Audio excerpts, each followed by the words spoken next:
Sir, what's good, my people? Welcome to the Millionaire Mansion Podcast. My name's James Hodge-Green. I'm the owner of the Millionaire Mac Club, and you know, it's 11:51 p.m. right now, and I was honestly gonna go to bed and not record anything tonight, but obviously I share them at a different time. I don't just put them out right away, but I was gonna go to bed, but I was like, no, I need to.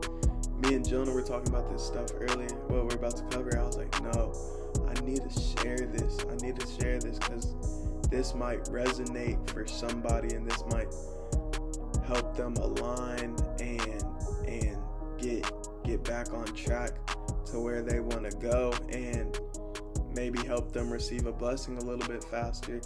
But today, what I wanted to talk about was self-accountability. And so self-accountability, I think it's often a very overlooked thing, because a lot of the times it's way easier to blame others for something good not happening to us, or that's the reason it hasn't happened yet, or just a lot of times just put the ball in somebody else's court in reality, when we could be the one blocking our own blessing. You see what I'm saying?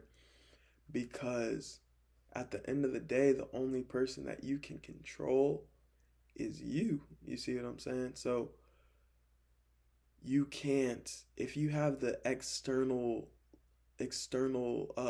locus, the external locus meaning everything, you're just reacting to everything, then oftentimes you're not going to react how you want to after you go back and look back at it. You see what I mean? But if we have the internal locus of control, and are really mindful and conscious of the things that we're doing, and understanding the cause and effect of certain things, then there's nobody to blame, or not even necessarily blame, because I feel like blame has a heavy, I don't even know the word for it, but it just has a to it. But there's nobody else to look at, because obviously there's other people affecting the situations, but at the end of the day, if you know that you did your part, then there's nothing more that you can do. You see what I mean? And so oftentimes, me and Jonah were talking about this earlier, and for those of you guys that don't know Jonah, he's my roommate. Go check him out on TikTok, JD_fitness with 3 S's, and he has a fitness program coming out that I've been helping him with. So I'll drop a link to that. But so we were talking about this earlier, is we need to him and I are gonna start being more conscious of making sure our prayers and the things that we're manifesting align with our actions. You see what I mean? Because for example, if I'm praying, let's just use money, because money is oftentimes something that a lot of people are manifesting. So let's say I'm trying to manifest money, and God has no problem with giving us money, but if he's not going to put us in a position to fail, you see what I mean? In my eyes, God's not going to put us in a position to intentionally make us fail, because like the saying is, everything, God doesn't give us anything that we can't handle. So in my eyes, that's what God's speed is. You may think that you're going to get a blessing within the next month, but really it could happen in that next month, but maybe God doesn't think you'll be ready like you think you will be in that next month. So God's speed is, okay, I'll give you what you want, but I'm going to give you little tests throughout the way to test your maturity and test if what you're praying for is really going to be a fit for you. You see what I'm saying? So relating it back to the money example is like, if I'm praying to make $20,000 a month, but currently with the money that I do have or am making, my budgeting or my spending maturity isn't where it needs to be, then God isn't going to put me in that position, to set me up for failure.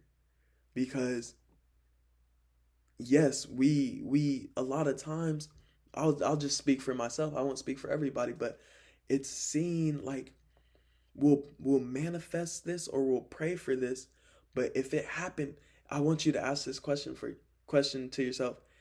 If you got exactly what you've been praying for or wanting to happen right when you prayed for it, one, would you be ready for it? And two, would it be worth it? Like, would it have as much weight and as much reward as if you had to go through a few things, learn certain things and mature to get to that certain thing you're manifesting or praying for? You get what I mean? So I think that this is something I'm going to be working on, and I challenge you guys to start working on it. Is like, all right, pray, manifest all of that, but then don't leave it all up to God, because you're still the vessel, you're still the vehicle that has to go make it happen. You get what I mean? So you can't leave it all up to God to make it happen for you, and you need to be self-accountable and be like, all right, I want to make $20,000 a month. So how do I make that happen? What habits do I need to have? What people do I need to get out of my life, and different things like that? So we really need to see what stars we need to align to make that big bang, or make that certain thing happen. You see what I mean? Because everything happens in God's speed, and God isn't going to put you in any situation that you can't handle. And so throughout, he's going to test you. And along with that, we may be praying for two things that contradict each other. And so if we get this blessing, then it might mess up this blessing. You see what I mean?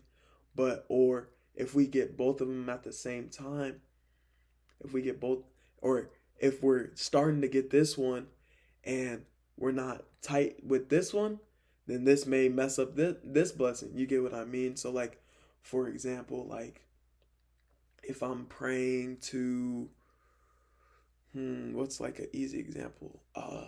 I'll just use the example that me and Jonah were talking about. If I'm praying to make a certain amount of money, and I'm also praying to have less lustful thoughts, then those two could contradict each other, because oftentimes in this society, it's easy to see attention follow money, and that attention could bring people that will cause you to have lustful thoughts. So if you're not mature in the area of lustful thoughts, you may be mature with your money, but God isn't going to yet grant you with that, because that'll just contradict the other blessing that you're trying to manifest. You see what I mean? And I feel like that goes for a lot of things, and that's where the self-accountability kicks in.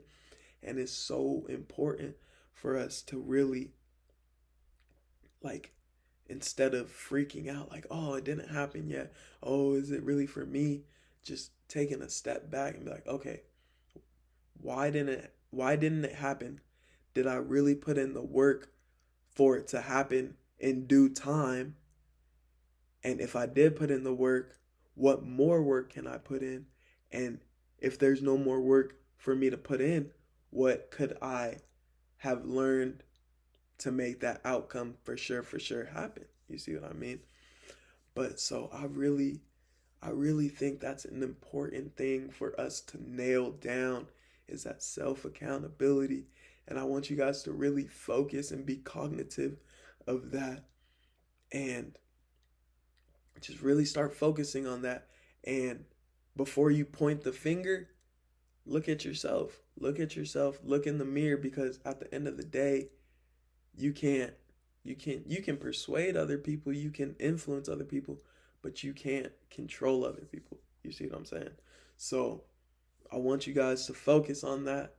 And I'm very, very glad that I ended up making this podcast, this episode today, because I really think that's something that's super important. If that was something that helped you, let me know in the comments.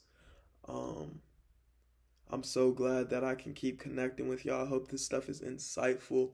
I'm super grateful for all of you guys tuning in. If there's anything that you guys want me to touch on, or if you guys want to come on the show, any of that, I'm open for all of it. I just want to connect with y'all and serve y'all. And so the best ways to connect with me is on Facebook, Instagram, TikTok, and YouTube. Yeah, my bad. And YouTube, all at Millionaire Mac Club. So tap in with me on those channels, or on those platforms. I'd love to hear from y'all. And I hope you guys are blessed. I hope you guys are having an abundant amount of blessings. And for anybody that's going through a tough time, remember that it starts with here. Getting out of the tough time starts with here. And there's nothing that you can't handle. So if there's anything that I can do for y'all, let me know. Get at me.